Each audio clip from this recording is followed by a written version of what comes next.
Bonjour, bienvenue aux lectures intuitives du chemin de vie numéro 8 du mois de février 2023. Je dispose immédiatement de mes cartes, la raison pour laquelle je ne les brasse pas devant vous, parce que je ne suis pas encore capable de faire deux choses en même temps, c'est-à-dire brasser, me concentrer et déposer mes cartes. Donc, la manière que je fonctionne, la partie que vous écoutez présentement est gratuite et une deuxième section va être offerte qui sera payante.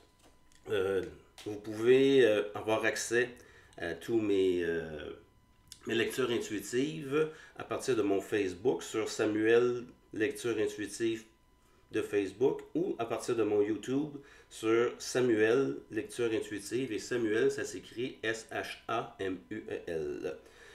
Pour ceux qui voudraient que ce soit un petit peu plus économique, faire des achats, donc je vous propose de forfait de 4, 8 et 12 lectures. À tous les mois, je vous offre une lecture gratuite. Donc, en janvier, c'était le mois de chemin de vie numéro 1. En février, c'est le chemin de vie numéro 2. Et je vais y aller de même à tous les mois de l'année.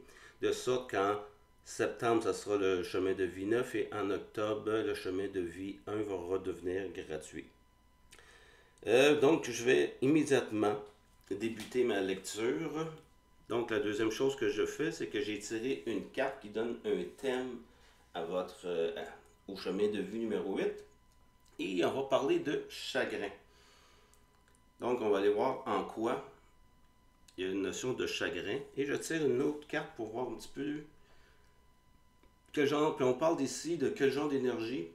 On va parler de chaudron, on parle d'alchimie intérieure, de maîtrise, de renouveau spirituel, de réceptacle, rajeunissement, sagesse discriminante. C'est-tu bien ça? Oui. Donc, moi, dans ce que je vois, c'est ce qui est sur la table présentement, c'est que, voyez-vous, sur cette photo-là, on dirait qu'il y a, appelons ça un bol, on va parler, vous savez, on nous dit sur l'alchimie intérieure. Vous avez le choix dans votre vie d'avoir du chagrin, c'est-à-dire d'avoir souffert, avoir eu de la peine, et vous avez le choix de rester là-dedans ou de transformer le tout par une expérience. Et l'expérience, ce que vous allez avoir appris va vous permettre d'avancer vers quelque chose de nouveau dans votre vie. C'est comme si je vous disais, il était temps de passer à autre chose. Est-ce que, à quelque part dans votre vie, vous n'êtes pas en train de vous apitoyer sur votre sort? C'est un petit peu ça que je vois là-dedans.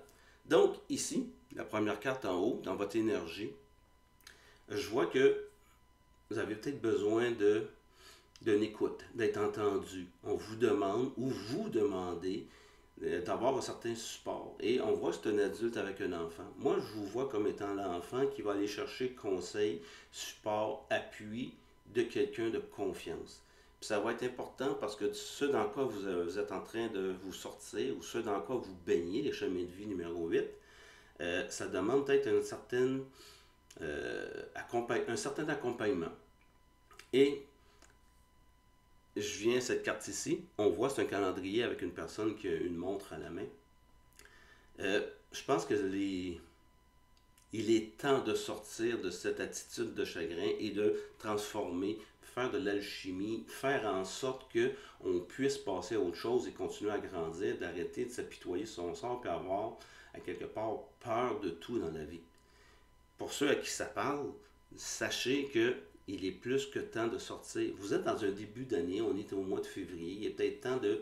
On parle de résolution. Je n'aime pas le concept de la résolution, mais tu sais, à quelque part, il est peut-être temps de se botter un peu derrière pour arriver à dire, on va faire autre chose. Et la carte ici au milieu, on voit c'est quelqu'un qui tord une serviette. On voit un nœud. Il est temps de dénouer votre situation. Tout va tourner autour de ça, là, votre tirage. C'est vraiment temps de passer à autre chose, de dénouer. Ça va être votre défi de pouvoir faire en sorte que durant les prochaines semaines, on puisse arriver à faire quelque chose. Puis votre plus grand défi, ça va être simplement, parce qu'on voit ici, c'est une bibliothèque avec des gens assis, c'est juste de faire, vous savez, la notion d'être toujours dans nos émotions, on ne peut pas être constamment dans cette zone-là. À un moment donné, On a ce qu'on appelle un corps mental, on a un corps émotionnel, puis on a un corps physique. Euh, Est-ce que vous avez baigné un petit peu trop dans votre corps mental, c'est-à-dire émotionnel? Est-ce que vos émotions gèrent ou gouvernent un peu trop votre vie de ce temps-ci et de sorte que on est constamment en train de rechuter, on a constamment du chagrin, on a constamment de la rage, de la colère, de la frustration qui est en nous? Faites juste rentrer un petit peu plus dans votre corps mental et allez nommer, commencer à dire ce que vous désirez dans la vie. Est-ce que vous désirez rester là-dedans? Est-ce que vous désirez continuer à vivre dans la rancune ou vous désirez tourner la page? Transformez ce que vous avez vécu en quelque chose qui va vous permettre de voir la vie un peu plus rose. Allez vers ce que vous avez besoin, allez vers ce que vous désirez vivre dans votre vie. Ici, on a le point de vue euh, amoureux relationnel. Relationnel, ça veut dire relation avec un amoureux, relation avec les collègues de travail, relation avec la famille, relation avec les enfants. On vous demande ici de tourner le miroir vers vous, de vous regarder, de vous voir.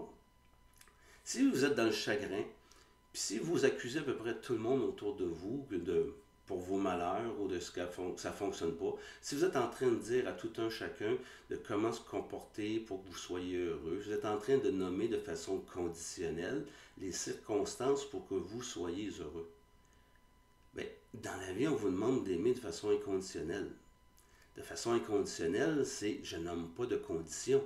Fait que si vous êtes en train constamment de dire de nommer des conditions pour que ça fonctionne, des conditions pour vous sentir heureuse, des conditions pour, si on peut rencontrer ces fameuses conditions-là, où je suis en train de blâmer tout le monde, vous êtes dans la souffrance, il n'y a jamais rien qui fonctionne, il n'y a jamais rien qui avance. Tournez le miroir vers vous, puis regardez jusqu'à quel point tout ce qui se passe autour de vous, ça ne vous ressemble pas un peu. Arrêtez de blâmer tout le monde, mais faites quelque chose avec les conditions que vous nommez, les choses que vous désirez absolument obtenir dans votre vie. Bien, je vous dirais, si vous cherchez à les obtenir constamment du monde extérieur, on est dans la dépendance. Si moi, pour être heureux, il faudrait que mon chum ou ma blonde me fasse rire, bien, à quelque part, vous êtes peut-être en train de lancer le message que vous vous trouvez plate, que vous vous trouvez toute sauf joyeuse, intéressante. Virez le miroir vers vous, puis ce de quoi vous accusez les autres, regardez votre part d'attitude à l'intérieur de vos accusations. La tortue qui est ici, on va parler ici maintenant de la partie travail. Petit train va loin. J'entends que j'ai peut-être du chagrin parce que ça avance pas assez vite dans ma vie, c'est un petit peu plate dans ma vie, j'aurais aimé que ça soit peut-être différent, j'aurais aimé peut-être avoir des promotions, des choses semblables. Ça avance tranquillement. Encore là, c'est à regarder de quelle façon vous regardez votre travail, c'est-à-dire de quelle façon vous abordez votre travail. Soyez juste un petit peu plus patient avec vous-même.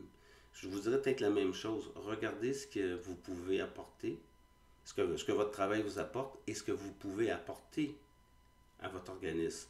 Si vous êtes travailleur autonome, c'est une question de motivation. À regarder, à peut-être aller voir. Votre défi, c'est peut-être trouver des formations, apprendre quelque chose pour vous motiver. Ici, c'est peut-être aller apprendre, je ne sais pas moi, sur le développement personnel, aller consulter. Mais là, on parle plus d'apprendre, selon moi, ici. D'un point de vue spirituel, on voit ici, appelons ça des bonnes sœurs, des gens qui sont un petit peu plus dans un... Je vais utiliser le mot secte. C'est comme si on vous disait, ce que vous avez comme croyance présentement, c'est peut-être rigide.